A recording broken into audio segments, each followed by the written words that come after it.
This guy is the best. How does that make you feel? I know you're kind of chuckling now because we can joke about it, but you're the best player in the nation for anybody in high school. It feels good. It's great confidence, but you have to keep moving on. Because I know a lot of guys who've been #1 in the past years, and it just fell off a cliff. So I have to keep working hard, and hopefully everything will work out.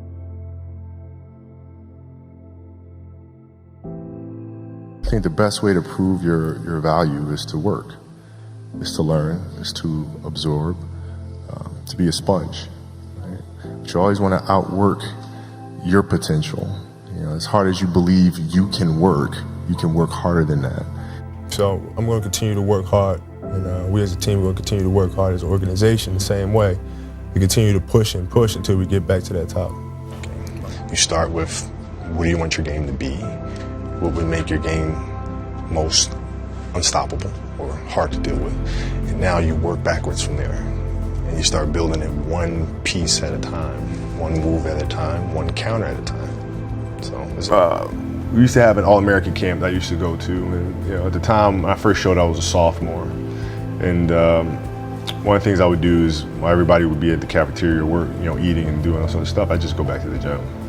Really seem to have bonded and understand that if we want to get to that elite level, we really have to put in the work day in and day out. So with that, I'm prepared to do whatever's necessary, and that's my job to do so.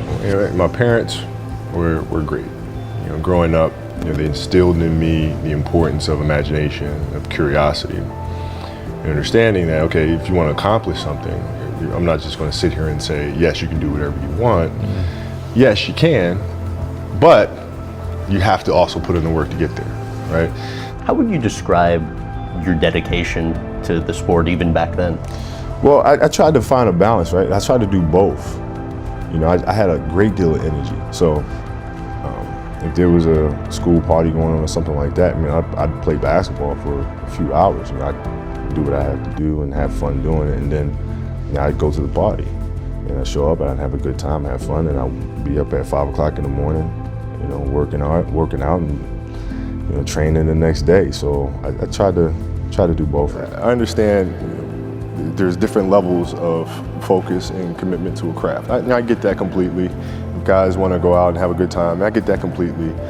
However, if you're going to do that and you show up to work the next day, you better be ready. I have no regrets. And that was the most important thing for me, is to leave no stone unturned, get better every single day. And if I lived that way, then over time, I'd have something that was beautiful. But that was my philosophy. It seems like a pretty simple one, but if you live your life to just get better every single day, and do that for 20 years, what do you have? Pressure's a funny thing. I always felt like the people that feel pressure are the people that cut corners or really didn't put the work in. If you know you've put in all the work, what is there to be nervous about? You've done it thousands of times before. You just go up there and do it one more time. Really a question of what side of the fence do you want to be on? Do you want to be nervous in those situations, or do you not want to be nervous in those situations? Do you want to look at pressure as a normal sport occurrence, like breathing is to every single day of your life? Then you put in the work. And if you don't, that's on you.